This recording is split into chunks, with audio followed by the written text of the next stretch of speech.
Hello my listeners, कैसे हैं आप लोग। आ चुके हैं आप लोग के लिए फोर्स्ड मैरिज विद मिनिस्टर का न्यू एपिसोड। तो चलिए इसे शुरू करते हैं। अब तक की कहानी में आप लोगों ने सुना कि किस तरह से आशी और आर्यांश के बीच इस वक्त चैलेंज लग चुका था। वहीं आशी जो आर्यांश को चैलेंज करते हुए कहती है, जब तक आप सीएम नहीं बन जाते मुंह मत लगाएगा मुझे। आर्यांश भी उसे घूरते हुए कहते हैं, okay I won't touch you जब तक मैं सीएम नहीं बन जाता। आशी जो कहती है, याद रखिएगा अपनी बात, और हाँ अपने प्रॉमिस से मुकरिएगा तो बिल्कुल नहीं। आर्यांश उसका जवाब देते हुए कहते हैं, वादों से मुकरने वाला इंसान नहीं हूँ मैं। आशीष उनकी बात सुनकर कहती है, आप पॉलिटिशियन हैं, वादा करके भूल जाना आप लोग की फितरत में होता है। आर्यांश उससे कहते हैं, पॉलिटिशियन से पहले मैं अब एक हस्बैंड हूँ और हस्बैंड अपनी वाइफ से किया वादा कभी नहीं भूलते, और ये एक अच्छे हस्बैंड की निशानी है। और जहाँ तक बात रही पॉलिटिशियन की, तो मैं एक ऐसा पॉलिटिशियन भी बनकर दिखाऊंगा जो कि अपनी जनता से जो वादा करता है उसे पूरा भी करता है। आशी जो कहती है, लेट्स सी। कि आर्यांश को थोड़ा पुश करते हुए कहती है, अब हटिए मुझसे दूर, मैं जा रही हूँ बिजनेस वुमन बनने। और ये बोलकर कि वो पूरे एटीट्यूड में अपने स्लीव्स को ऊपर करती है और अपनी शान में वहाँ से बाहर जाने लगती है। लेकिन जैसे ही आशी ने दरवाज़ा खोलने के लिए अपने हाथ को आगे बढ़ाया था, आर्यांश बेड पर अपने हाथों को पीछे की तरफ टेक लगाते हुए आशी को देखकर उसे रोकते हुए कहते हैं, अपना एटीट्यूड ही सिर्फ साथ लेकर जाओगे या फिर अपना फ़ोन भी। आशी जो पूरे स्टाइल में पीछे मुड़ती है और अपने बालों को ठीक करते हुए कहती है, क्या मतलब आपका। आर्यांश अपने बगल में रख के आशी के फ़ोन को दिखाते हुए कहते हैं, कम से कम फ़ोन तो लेती जाओ। आशी अपने फ़ोन को देखकर कहती है, शुक्रिया याद दिलाने के लिए। और बोलकर वो फिर से फ़ोन उठाती है और अपनी जीभ बाहर निकाल करके आर्यांश को चिढ़ाते हुए कहती है, और ये बोलकर वो फिर से वहाँ से भाग जाती है। आर्यांश उसकी हरकत को देखकर हल्का सा मुस्कुराते हैं और फिर अपने सिर को हिलाते हुए कहते हैं, गजब पागल लड़की पसंद आ गई है मुझे, पता नहीं कब क्या करती है। वही आशी जो पूरे टशन में आर्यांश के मेंशन से बाहर आती है और वो ग्राउंड एरिया में चली आती है, जहाँ पर थोड़ी ही दूर पर आर्यांश की गाड़ी का पार्किंग लॉट था। आर्यांश जो कांच के दरवाजे के बाहर से आर्यांश की ये सारी गाड़ियों की कलेक्शन देख रही थी। वो ये गाड़ी को देखते हुए उसे चूज करने की कोशिश कर रही थी कि इनमें से वो कौन सी गाड़ी लेकर पहली बार अपनी कैफे शॉप में as a business woman enter करने वाली है। उसके ठीक बगल में दो बॉडीगार्ड्स भी आ चुके थे, जो कि आर्यांश के ही अपने बॉडीगार्ड्स थे। आशी जो पहले इन्हीं सब मामलों में उलझी रहती है, लेकिन जैसे उसे एहसास होता है कि उसके अगल बगल कोई खड़ा है, वो अपने लेफ्ट और राइट देखते हुए कहती है, क्या हो गया, यहाँ पर क्या आ गए और ऐसे क्या घूर रहे हो मुझे। तुम्हें क्या लगता है मैं अपने हस्बैंड की गाड़ी पर मेरी गंदी नजर है, या मैं इन सब को चुराने वाली हूँ। उसमें से एक बॉडीगार्ड जो कहता है, सॉरी मैम पर ऐसा नहीं है, हमें पता है कि आप आर्यन सर की वाइफ हैं। आशी उसे बीच में रोकते हुए कहती है, वाह बहुत अच्छी बात है, अगर आपको ये पता है तो इसमें तो मैं आपको मिठाई खिला सकती हूँ। ठीक है, अगर पता है तो जाओ अपना काम करो, सर पर क्या खड़े हो मेरे। वहीं दूसरा बॉडीगार्ड जो आशी को समझाते हुए कहता है, मैडम आपको जो भी कार सही लगती है हम उसे बाहर निकाल देंगे और फिर हम ही उसे ड्राइव करके आपको जहाँ भी जाना होगा हम ले चलेंगे। आशी जो कहती है, क्यों। और फिर वो अपने दोनों हाथ को दिखाते कहती है, ये दो हाथ है ना मेरे पास, इन दोनों हाथों से काफ़ी अच्छी ड्राइविंग आती है मुझे, और मुझे ड्राइव करने के लिए किसी और की ज़रूरत नहीं है, समझे। मैं गाड़ी जितना बेहतरीन तरीके से ड्राइव करती हूँ, आज तुम पीछे बैठना। नहीं तुम दोनों के दोनों पीछे बैठना, मैं तुमको बताती हूँ कि गाड़ी ड्राइव कैसे करते हैं। अश्विनी राठौर को बता रहे हो कि गाड़ी को ड्राइव कैसे करना है। आशी झूठ में उन लोगों पर गुस्सा करने लगी थी। वहीं एक बॉडीगार्ड उन्हें पीछे से आकर समझाते हुए कहता है, मैडम सॉरी मैडम, आप नाराज़ क्यों हो रही हैं, आप अगर आप खुद ड्राइव करना चाहती हैं तो आप प्लीज़ कर लीजिएगा। आशी जो कहती है, हाँ यही बताना था कि मुझे किसी और की ज़रूरत नहीं है, खुद ड्राइव कर लूँगी मैं, हटो। और फिर वो एक गाड़ी को चूज़ करते हुए कहती है, इस वाले की चाबी दो, ये काफ़ी सुंदर लग रही है और ब्लैक कलर में मैं काफ़ी बॉसी टाइप लगूंगी। वहीं पीछे खड़ा गार्ड जो कि आशी को उस गाड़ी की चाबी दे देता है। आशी उस गाड़ी के अंदर बैठती है और फिर उस गाड़ी को स्टार्ट करके वहाँ से बाहर निकल जाती है। लेकिन आशी काफ़ी टाइम से कुछ बड़ा खुरापात कर नहीं पाई थी, जिसकी वजह से वो उन दो अगल बगल खड़े बॉडीगार्ड्स को देखते हुए कहती है, तुम ही दोनों थे ना जो मेरे पास आकर के मुझे हेल्प देने की कोशिश कर रहे थे, अंदर बैठो, चलो अंदर बैठो। वो दोनों के दोनों आशी के ऑर्डर पर अंदर आकर के पीछे वाले सीट पर बैठ जाते हैं। आशी जब गाड़ी ड्राइव करना शुरू करती है, वो जैसे ही मेंशन के मेन गेट पर आती है, दो पुलिस वाले उसके लिए दरवाज़ा खोल देते हैं और अपने सिर को झुका लेते हैं। आशी जो पूरे स्टेशन में उस गाड़ी को काफ़ी तेज़ ड्राइव करते हुए आगे बढ़ती जा रही थी। वहीं अब लगभग दोपहर का वक्त हो रहा था। और गर्मी के दोपहर में वैसे भी रास्ता काफ़ी सुनसान ही हुआ करता था, जिसका फ़ायदा उठाते हुए आशी फुल स्पीड में गाड़ी को ड्राइव कर रही थी। और जिस तरह से वो शार्प कट लेती है, पीछे बैठे बॉडीगार्ड्स की सिट्टी पिट्टी गायब हो चुकी थी। आशी जो उन दोनों को रियर व्यू मिरर से देखते हुए कहती है, क्या हुआ, ड्राइविंग सीख रहे हो यानी ठीक से? ऐसे करते हैं ड्राइव, देखो बेटा मेरे लिए गाड़ी ड्राइव करने चले थे।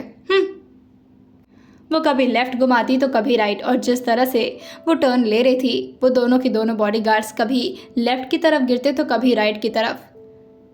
वहीं आशी जो अब आर्यांश के मेंशन से अपने रेस्टोरेंट का सफ़र तय कर चुकी थी, वो पार्किंग एरिया में आकर के गाड़ी को पार्क करती है और फिर उतर जाती है। वहीं वो दोनों बॉडीगार्ड्स को तो ऐसा लग रहा था जैसे वो दोनों अभी चक्कर से गिर जाएंगे।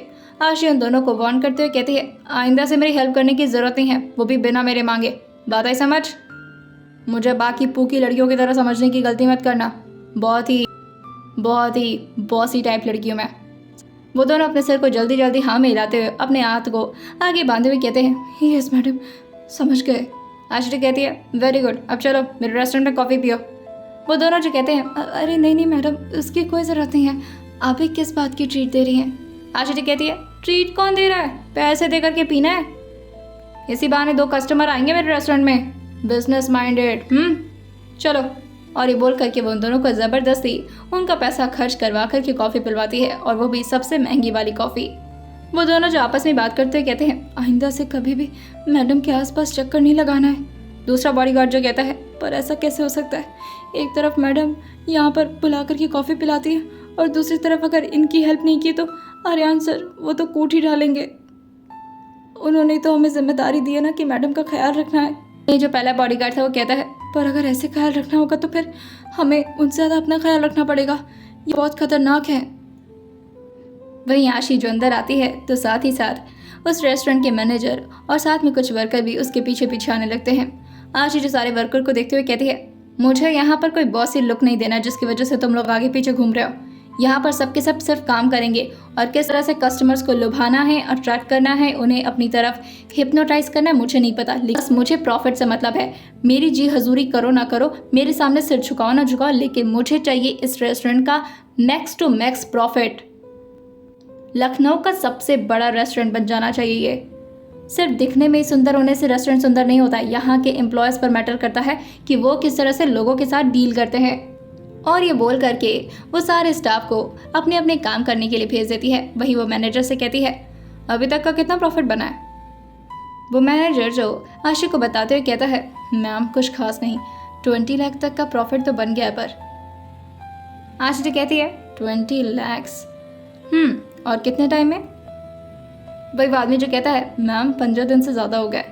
आशी कहती है, not a bad start, but हमें 20 लाख से 20 करोड़ तक पहुंचना है और उसके लिए प्रॉपरली हमें स्ट्रैटेजीज बनानी होंगी। यहाँ पर मेरा केबिन कहाँ है? मैं फर्स्ट टाइम यहाँ पर विजिट कर रही हूँ, सो मुझे ज़्यादा आइडिया नहीं है। वही वो मैनेजर जो आशी को 2nd फ्लोर पर ले जाते हुए कहता है, मैं यहाँ पर आप आराम से बैठ सकती हैं। आशी जो कहती है, आराम से बैठने के लिए यहाँ पर नहीं आई हूँ मैं, कुछ वर्कर को छोड़ करके सारे स्टाफ को यहाँ पर बुलाओ, मुझे अर्जेंट मीटिंग करनी है सबके साथ, अभी के अभी। वही मैनेजर जो झुकते हुए कहता है, ओके मैम, मैं अभी बुला कर लाता हूँ सबको। जो आराम से बैठने वालों में से तो थी नहीं, भले ही वो बॉस बन चुकी थी तब भी क्या हुआ, उसकी बचकानी हरकतें अभी भी उससे जुदा नहीं हो पाई थी। आशी जो चेयर को कभी राइट की तरफ घुमाती तो कभी लेफ्ट की तरफ, और इसी तरह से वो गोल गोल घूमते जा रही थी कि तभी धीरे धीरे सारे स्टाफ जो कि अंदर आने लगते हैं। वहीं आशी जो सारे स्टाफ को देखते हुए कहती है, आराम से, इतना डरने की ज़रूरत नहीं है, वैसे भी मैं इतनी भी खड़ूस नहीं हूँ। हाँ, लेकिन अगर आप लोगों ने काम ठीक से नहीं किया तो मैं बहुत ज़्यादा खड़ूस हूँ। सब लोग आ गए यहाँ पर? सारे लोग अपने सिर को झुकाते हैं, कहते हैं, यस मैम। तुम लोगों से नहीं पूछ रही हूँ, मैनेजर से पूछ रही हूँ। मैनेजर की तरफ वो देखती है तो मैनेजर भी अपने सिर को हाँ मिलाते कहता है, मैम सिर्फ 5 स्टाफ नीचे हैं, बाकी सबको बुला लिया मैंने। आशी जो कहती है, ये 15-20 स्टाफ यहाँ पर क्या कर रहे हैं भाई, इतने सारे स्टाफ की ज़रूरत भी पड़ती है? मैनेजर जो कहता है, हाँ मैडम बढ़ जाती है ज़रूरत। आशी कहती है, 20 स्टाफ, टोटल कितने स्टाफ है यहाँ पर? मैनेजर जो कुछ अपने फाइल में देखते हुए कहता है, मैम टोटल 27 स्टाफ हैं, 2 तो मैम क्लीनअप के लिए हैं और बाकी सारे लोग, कुछ लोग कुकिंग करते हैं, कुछ लोग सर्व करते हैं और कुछ लोग गाइड करते हैं। टोटल 27 स्टाफ है मैम। आशी जो कहती है ठीक है। 27 स्टाफ अभी है, लेकिन अगले 15 दिन में ये 27 नहीं बल्कि सिर्फ 25 ही बचेंगे। जिसने भी काम नहीं किया उसे तुरंत ही मैं यहाँ से फायर कर दूंगी। मुझे यहाँ पर किसी पर भी तरस नहीं आती। बिजनेस मतलब बिजनेस होना चाहिए। अगर तुम में से जितनों ने भी अपनी अपनी स्ट्रैटेजीज यूज करके ज़्यादा से ज़्यादा कस्टमर को बुलाया तो मैं उस प्रॉफिट से तुम लोग को बोनस भी दूंगी। लेकिन अगर तुम्हारी वजह से हमारा कोई भी कस्टमर यहाँ से जाता है या फिर कोई भी प्रॉब्लम आती है तो समझ जाना कि तुम्हारे साथ क्या हो सकता है। मैं किसी के रोने धोने से मैनिपुलेट नहीं होती हूँ। जितने भी स्टाफ है ध्यान से सुन लो, अगर प्रॉफिट नहीं बना मीन्स यू आर फायर्ड। हर एक स्टाफ की अपनी मेंटालिटी को ऐसे बनाना है कि वो किसी भी हालत में कस्टमर को ज़्यादा से ज़्यादा अपने पास बुला सके। और फिर वो सारे स्टाफ के कपड़े को देखकर कहती है, और ये कपड़े ऐसे क्यों पहन रखे तुम लोगों ने? मुझे इस तरफ के कपड़े बिल्कुल भी पसंद नहीं है। यहाँ पर सिर्फ शर्ट और पैंट चलेगी।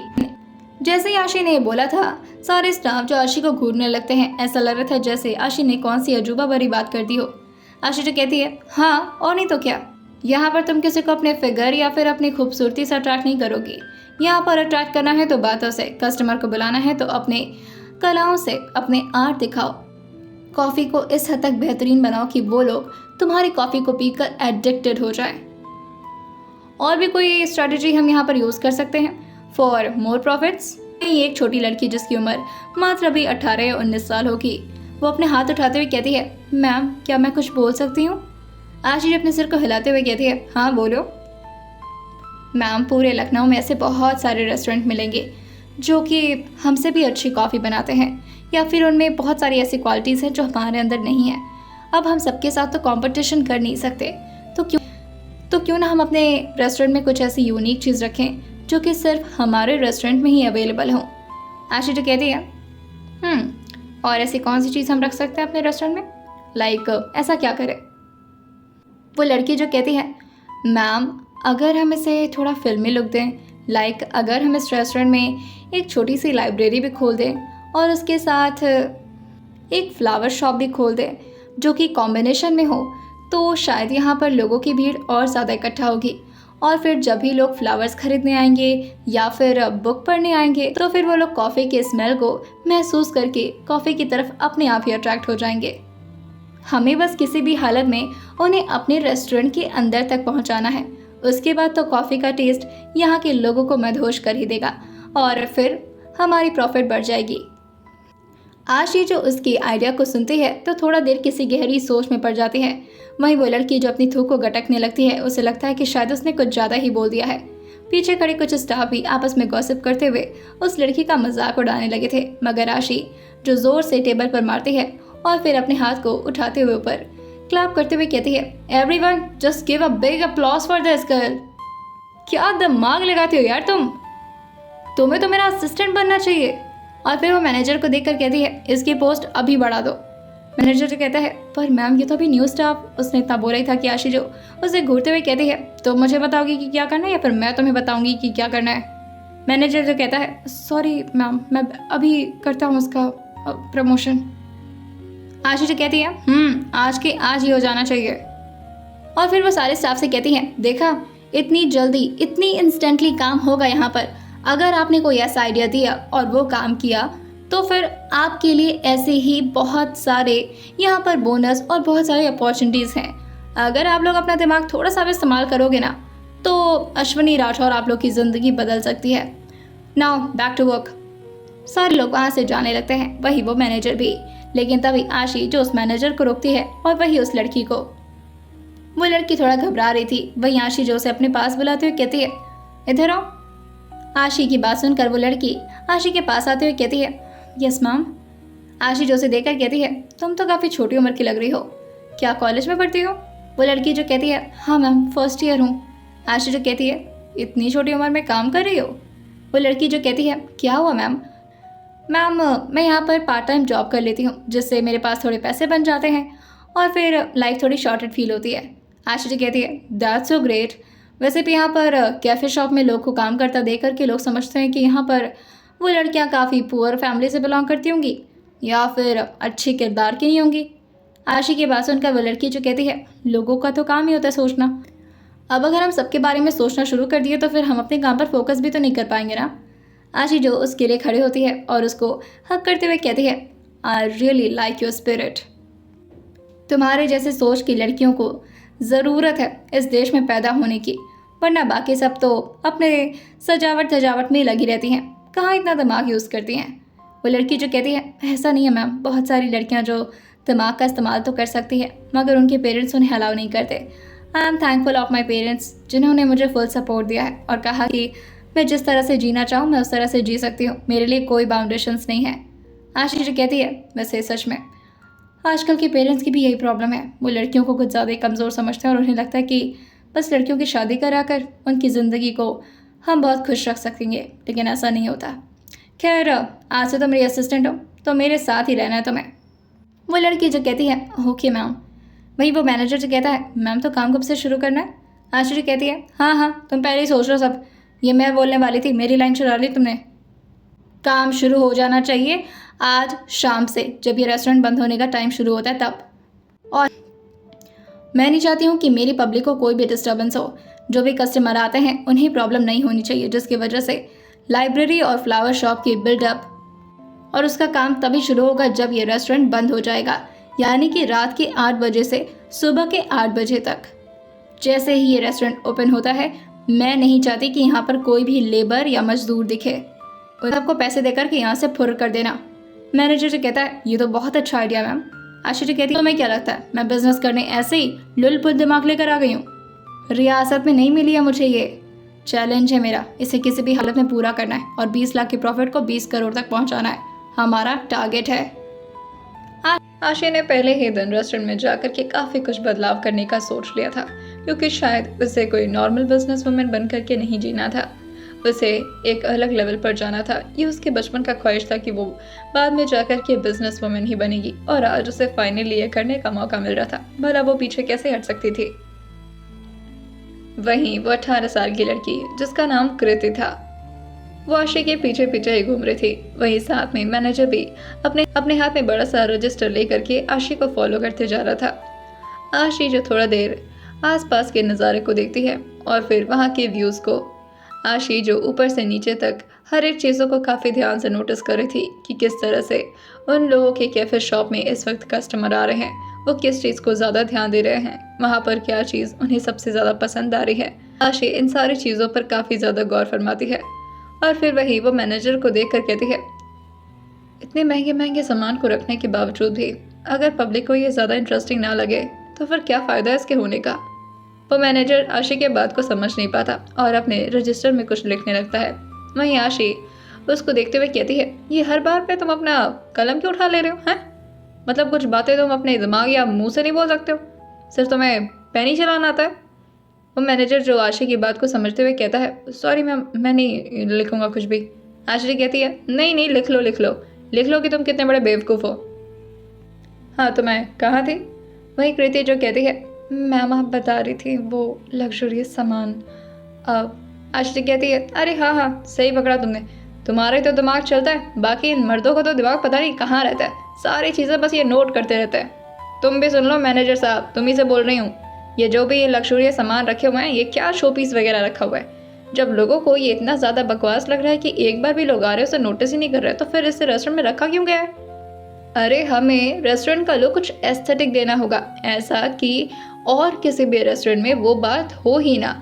लोग यहाँ पर व्यूज़ को देखने के लिए आए, चीज़ों को एंजॉय करने आए। बात समझ में आ रही है? सिर्फ बाकी लोग के रेस्टोरेंट के हिसाब से हम अपने रेस्टोरेंट को कॉपी करें, ये ज़रूरी थोड़ी ना, हमारा कुछ यूनिक स्टाइल होगा। और वैसे भी ये तो अश्विनी राठौर का रेस्टोरेंट है, तो यूनिक हो रहा तो जायज़ सी बात है। यहाँ पर जितने भी सामान रखे हैं उन सब को रिप्लेस करवाओ। मुझे यहाँ का लोग कुछ देसी चाहिए, ऐसा जैसा कि यहाँ पर पूरे लखनऊ में ऐसे किसी भी रेस्टोरेंट में वो बात ही ना हो। कुछ ऐसा यूनिक चीज़ यहाँ पर रखना होगा मैं। अरे लखनऊ की जनता है, मतलब यूपी की जनता, और यूपी की जनता को ना ये फॉरेन वाली चीज़ें पसंद नहीं आती है, इन्हें अपने ही देश की चीज़ें लुभाती हैं। बात कुछ पल्ले पड़ी या फिर ये भी अभी लिखना पड़ेगा तुम्हें? मैनेजर जो अपने सर को हाँ मिलाते हुए कहता है, मैम आपकी बात समझ रहा हूँ मैं, कुछ एस्थेटिक सामान रखने होंगे हमें यहाँ पर, कुछ यूनिक, जैसे कि म्यूज़ियम से लाया हुआ कोई फ़ोटो वगैरह। आश्रय कहती है, ये लो, मतलब तुम्हारा दिमाग भैंस चढ़ने गया है क्या? इतने बेवकूफ़ कैसे हो सकते हो? कृति जो कहती है, मैम आई अंडरस्टूड। हम इस खूबसूरत से रेस्टोरेंट का लुक कुछ ऐसा बना सकते हैं जिससे थोड़ा गांव वाला फील आए। यहाँ पर ये लग्जूरियस चेयर और टेबल को हटा करके हम कुछ देसी स्टाइल यूज़ कर सकते हैं। आशी जो कहती है, हाँ बस यही कहना चाह रही थी मैं, ये जितने भी महंगे महंगे पॉट्स ले आकर के रखे हुए, अरे मिट्टी का बर्तन यूज़ करो ना। उससे लोगों को लगता है कि हम फिर से पुराने ज़माने में थोड़ा वापस जा रहे हैं, और ये थोड़ा एस्थेटिक भी लुक देता है और साथ में लोगों को कनेक्ट भी करता है अपने एंसेस्टर से। समझ आ रही बात मैनेजर साहब? वो बार बार मैनेजर कैसे पॉइंट कर रही थी जैसे जैसे मैनेजर से उसकी खास कोई दुश्मनी हो। वो मैनेजर अपने सर को फिर से हाँ मिलाते कहता है, मैम समझ गया, हमें इस एरिया को थोड़ा देसी लुक देना है, मतलब थोड़ा गांव वाला माहौल के हिसाब से। आशीष कहती है, हाँ बब्बू आप तो समझे तुम, कुछ भी कह लो, ये जो मर्द जात होती है ना, इनका दिमाग घुटनों में होता है। आशी तो थी थोड़ी फेमिनिस्ट और उसे तो बस मर्दों को किसी भी हालत में जलील करना होता था, और मैनेजर वो तो भाई आशी की बातें सुनने के लिए यहाँ पर आया था। उसे तो ऑलरेडी पता था कि अश्विनी राठौर कैसी लड़की है, लेकिन फिर भी इस ट्रस्ट में काम करने का मतलब था कि वो अश्विनी की सारी बातों को सह लेगा। ओके मैम, हम यहाँ के स्टाइल को चेंज करने की पूरी कोशिश करते हैं। आशी कहती है, हाँ और यहाँ के जो भी ये, अच्छा ज़रा मेनू तो लेकर आओ। वो मैनेजर जो कहता है, मैम आपको कुछ खाना है?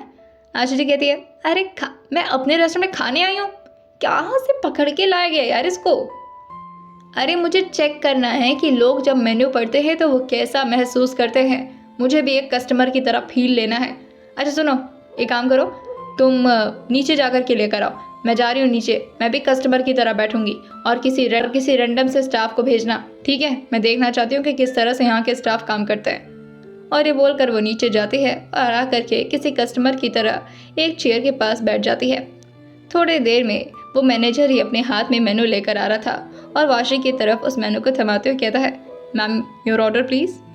जैसे आशी ये सुनती है, वो पहले तो मैनेजर को घूम के देखते हुए कहती है, तुम यहाँ पर सर्व करवाते हो, मतलब तुम्हारा काम यही रह गया अब? वो मैनेजर जो कहता है, नहीं मैम मैं तो आपके लिए। आशी कहती है, अरे मैं कस्टमर हूँ यहाँ पर, मैं यहाँ के स्टाफ के काम देखना चाहती हूँ, अपनी शक्ल दिखाने की ज़रूरत नहीं है, किसी खूबसूरत से प्यारी सी स्टाफ को भेजो। वो मैनेजर जो कहता है, ओके मैम मैं भेजता हूँ। और फिर वो एक लड़की को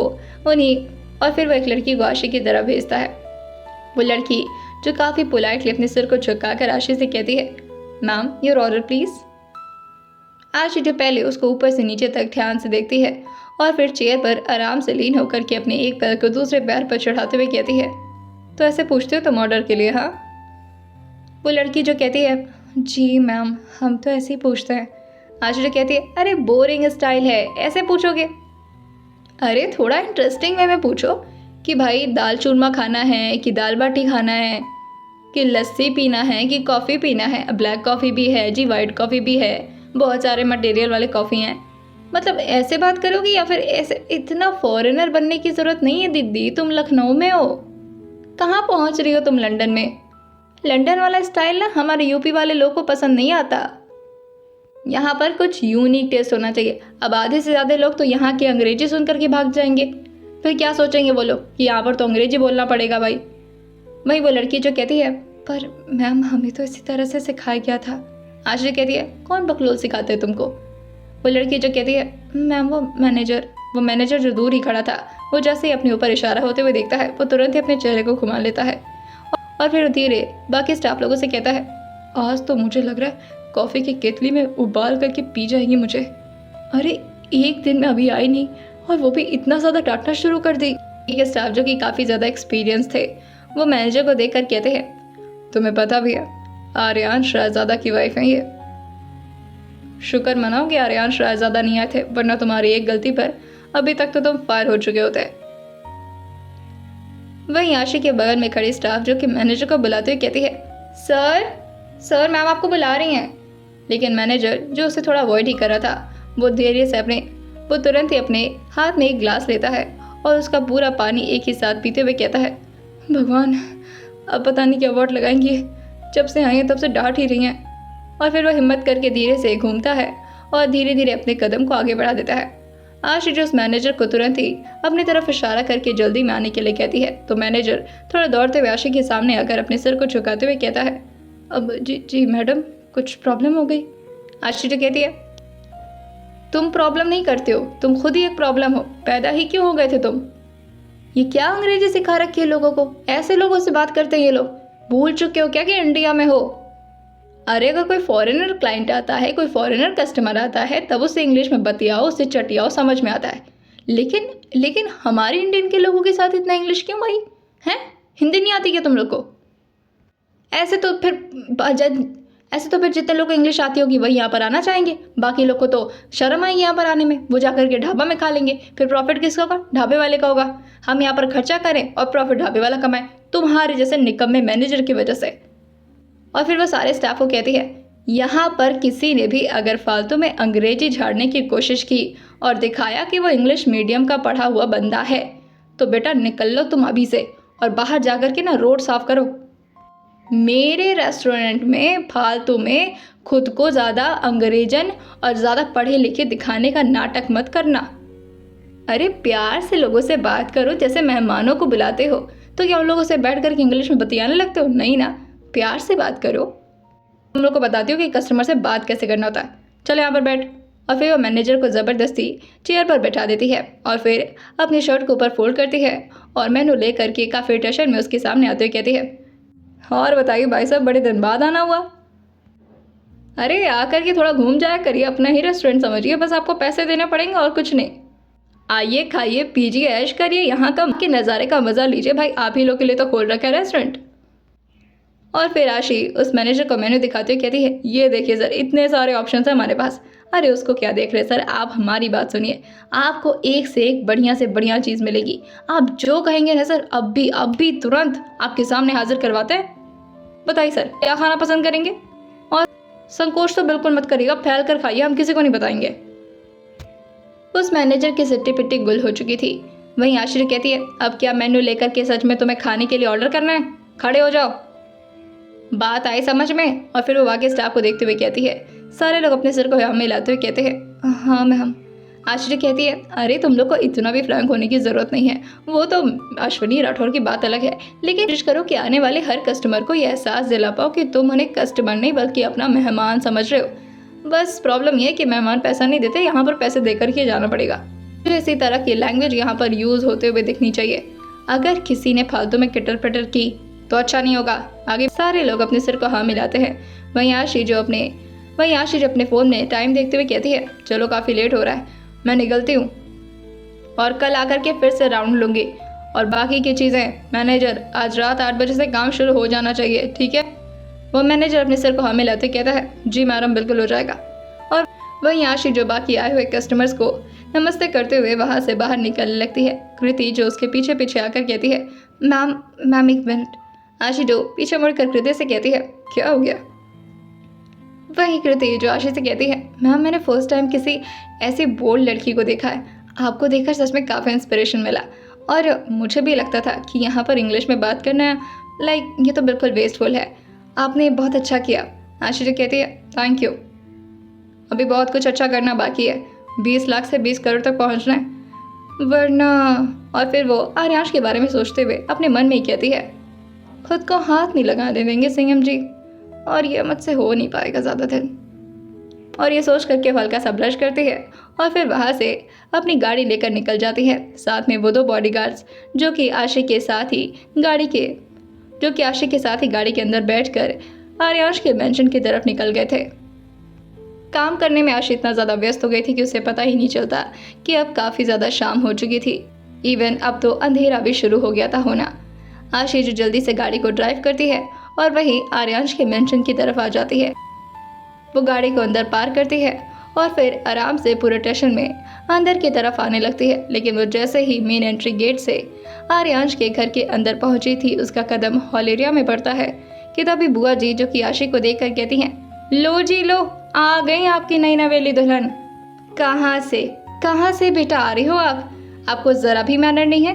पहले दिन तुम ऐसे अपने मन से बिना किसी को बताए घर से बाहर घूम रही हो, वो भी इतनी रात तक। और फिर वो सुशीला जी को देखकर कहती हैं, मम्मी ये कौन से संस्कार दे रही हो आप अपने बहू को? अरे रायज़ादा खानदान की इज्जत मिट्टी में मिलाने का सोच लिया इसने। वही सारे लोग इस वक्त हॉल एरिया में ही बैठे हुए थे, सिवाय आर्यांश के। वो इस वक्त शायद बाहर के लिए निकले हुए थे। वहीं बुआ जी को इस तरह आशी को डांटता देख करके किसी को भी अच्छा नहीं लग रहा था। लेकिन इस वक्त कोई भी बुआ जी के बीच में बोलने की हिम्मत नहीं कर पाता, क्योंकि सबको पता था कि वो कितनी ज़्यादा कलेशी औरत है। लेकिन तभी सुशीला जी जो अपनी जगह से खड़ी होती हैं और आरती के पास आते हुए कहती हैं, बेटा आप हमारे खानदान के बारे में कुछ ज़्यादा ही नहीं सोचने लगी। वैसे भी अब आप ससुराल की हो चुकी हैं और अच्छा लगेगा मुझे कि अगर आप अपने ससुराल के बारे में इतना ज़्यादा ख्याल रखें तो। बाकी वहीं आशी को देख कर कहती है, आराम से आ गई, कहाँ गई थी, बता देना होता है ना। वहीं आशी जब अपने चेहरे को नीचे करते हुए कहती है, इतनी जल्दी तो आ गई हूँ ससुराल की वजह से, वरना मैं तो 12 बजे से पहले घर के अंदर कदम भी नहीं रखती थी। अब क्या इसके लिए भी मुझे डांट सुनना पड़ेगा। वहीं आशी जो सुशीला जी की तरफ देख कर कहती है, वो गलती हो गई, मुझे बता कर जाना चाहिए था दादी जी।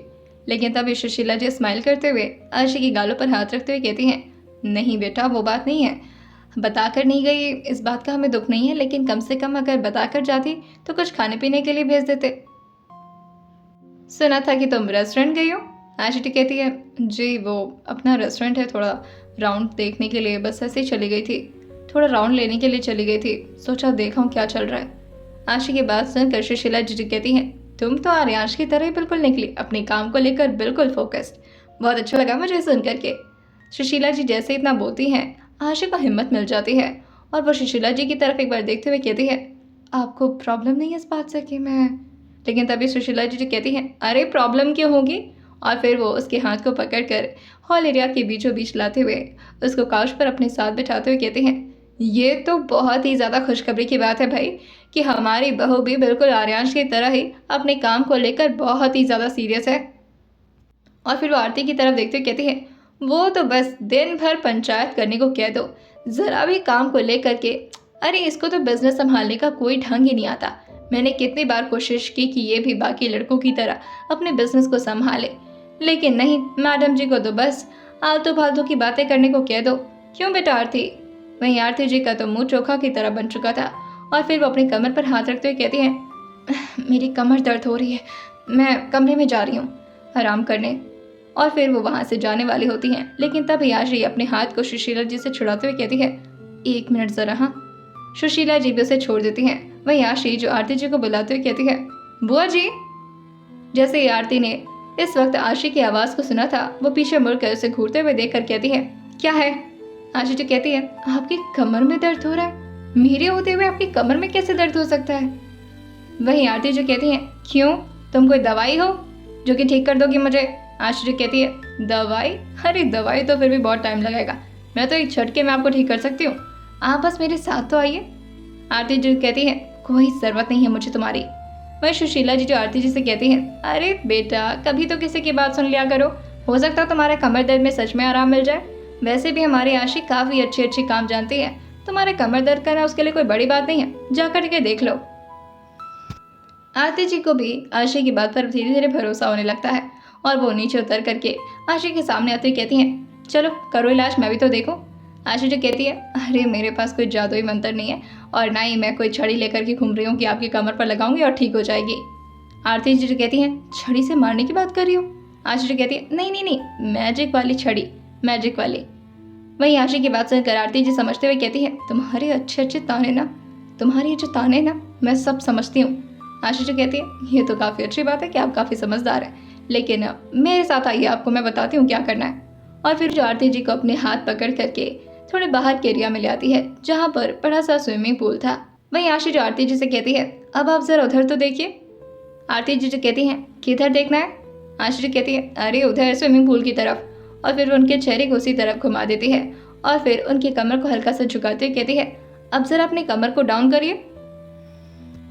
आरती जी जैसे जैसे झुक रही थी, उनकी कमर में सच में थोड़ी थोड़ी तकलीफ होना शुरू हो गई थी। आशी जी कहती है, बस ऐसे ही रुके रहिए। इस वक्त आरती जी 90 डिग्री में हो चुकी थी, यानी कि उनके पैर तो सीधे थे मगर वो पूरी तरह से सामने की तरफ बेंड हो गई थी। आशी जो उनके कमर पर जोर से अपने मुक्के को मारती है, जिससे उनकी जोर से आह निकल जाती है। लेकिन वो जोर से चिल्ला पाती उससे पहले याशी ने उनके मुंह को दबा लिया था और उनके कान में आकर धीरे से कहती है, आवाज नहीं करना होता है, आवाज करेंगे तो ठीक नहीं होगा। आरती जी जो इस वक्त आशी के हाथ से अपने मुंह को छुड़ाते कहती है। आशी जल्दी से अपने हाथ को उठाते कहती है, अरे आप तो लग रहा है काट ही लेंगी, क्या हो गया? अभी तो सिर्फ एक मारा है, 3 और मारना पड़ेगा तब ठीक होगा। आरती जी जो कहती है, ये कैसा इलाज है, दर्द हो रहा है मुझे। आशी जो कहती है, अरे थोड़ा दर्द होगा तभी तो राहत मिलेगी। वो एक पंच और बनाते हैं और फिर से वही आरती जी की कमर पर मार देती है, जिससे उनकी चीख और जोर से निकल जाती है। लेकिन फिर से आशी ने अपने हाथ को उनके मुंह पर लगा लिया था और उनके कान में आकर कहती है, फिर से चिल्लाना शुरू कर दी, मना किया ना। और फिर वो एक आई विंग करते हुए कहती है, बस 2 और ना, 2 और। लेकिन आरती जी उसके चेहरे को देख नहीं पाती। आशी जो उनसे कहती है, अब आप जरा खड़े हो जाइए। आरती जी जो तुरंत ही खड़ी होती है और अपने कमर पर हाथ रखते हुए कहती है, ये भी तो अभी ठीक नहीं हुआ। आशी जो कहती है, लगता है आपका कमर दर्द कुछ ज़्यादा ही बढ़ चुका है, मेरे पास आपके लिए एक और तरीका है, 1 मिनट। और फिर वो अपने पैर को उनके कमर पर रखते हुए कहती है, अब आप बस थोड़ा सा गहरी सांस लीजिए और अपनी आंखें बंद करके बोलिए, हरि ओम। बिल्कुल वैसा ही आरती जी करती हैं। वो अपनी आंखों को बंद करती हैं और एक गहरी सांस लेते कहती हैं, हरि ओम। जैसे उन्होंने इतना बोला था, आशी का पैर जो कि उनकी कमर पर पड़ता है और इतना जोर से पड़ता है कि डायरेक्टली आरती जी स्विमिंग पूल के अंदर पहुंच चुकी थी। वो आँख खोलती हैं तो इस वक्त वो स्विमिंग पूल के अंदर अपने हाथ को इधर उधर मारते हुए तैरे जा रही थी। आशी जो उनके लिए क्लैप करते हुए कहती है, वाओ, आपको तो तैरना भी आता है। आरती जी जो आशी को गुस्साते हुए देखकर कहती है, ये मुझे यहाँ क्यों गुस्सा दिया तुमने, बाहर निकालो। आशी जो कहती है, मैं क्या बाहर निकालूं, खुद निकल जाइए। वहीं अंदर से सारे लोग ये नज़ारा एंजॉय कर रहे थे। सुशीला जी भी अपने मुंह पर हाथ रखते हुए कहती है, आरती को ना तो आज तक हमने संभाल पाया और ना ही तुम्हारे पापा ने। और ये बोलकर वो सुधांशु जी को देख रही थी। वहीं वागी कहती है, लेकिन ये आशी है ना, ये सबको ठीक कर देगी। वहीं आशी जो आरती जी को अपना हाथ देती कहती है, चलिए कोई बात नहीं, परेशान मत होइए, मैं हूं ना, आपको कुछ नहीं होने दूंगी। और फिर वो अपना हाथ बढ़ाते हुए कहती है, ऊपर आ जाइए। वहीं आरती जी उसका हाथ पकड़ती हैं और ऊपर आने की कोशिश करते हुए कहती हैं, अरे खींचोगे मुझे। आशी जो पूरा दम लगाते हुए कहती है, कितने कुंटल की आप, मैं नहीं उठा पाऊंगी, वहाँ सीढ़ियाँ लगी है ना, वहाँ से आइए। और फिर उनके हाथ को झटके से छोड़ देती है और खुद अंदर की तरफ भाग आती है। वहीं वो देखती है कि सारे लोग उसकी हरकतों को देख देख करके अपने मुंह को अपने हाथों से दबाए हुए हैं। लेकिन आशी को दिखाने के लिए सबने अपने मुंह को काफ़ी स्ट्रिक्ट बना लिया था, जिससे आशी थोड़ा परेशान होते हुए कहती है, अब मैं तो कमर दर्द ठीक कर रही थी। ऐसे होता है कमर दर्द ठीक, कहते हैं कि जो उल्टा पैदा होता है अगर कमर पे मार देता है ना तो सारी चिलक वगैरह निकल जाती है। सुशीला जी उसके बात को सुनते हुए कहती हैं, हाँ बेटा मैंने भी सुना है, लेकिन तुम्हारा जो तरीका काफ़ी अनोखा है। आशी तो कहती है, सॉरी मुझे रूम में जाना है, काफ़ी थक गई हूँ मैं भी। और ये बोल करके वो जल्दी से अपने रूम की तरफ भाग जाती है। वहीं आरती जी बेचारी अभी भी स्विमिंग पूल में पड़ी हुई सीढ़ियों से बाहर निकलने की कोशिश कर रही थी। अब वो थोड़ी भारी तो थी ही, जिसकी वजह से उन्हें बाहर निकलने में थोड़ी दिक्कत भी हो रही थी। वहीं सुशीला जी विदाक्ष और सुधांशु जी को देखकर कहती है, जाइए बच्चा लोग, अब आप ही लोगों की मदद कीजिए, वरना वो तो रात भर उसी तरह से स्विमिंग पूल के अंदर ही रह जाएंगी। और ये सुशीला जी के बोलते ही सब लोग के चेहरे पर हंसी आ जाती है। आइए जानते हैं आने वाले एपिसोड में क्या होने वाला है और किस तरह से आशी और आर्यांश की लाइफ आगे बढ़ने वाली है। आइए जानते हैं इसे आने वाला एपिसोड में और सुनते रहिए फोर्स्ड मैरिज विद मिनिस्टर सिर्फ और सिर्फ स्टोरी विद सौम्या के साथ।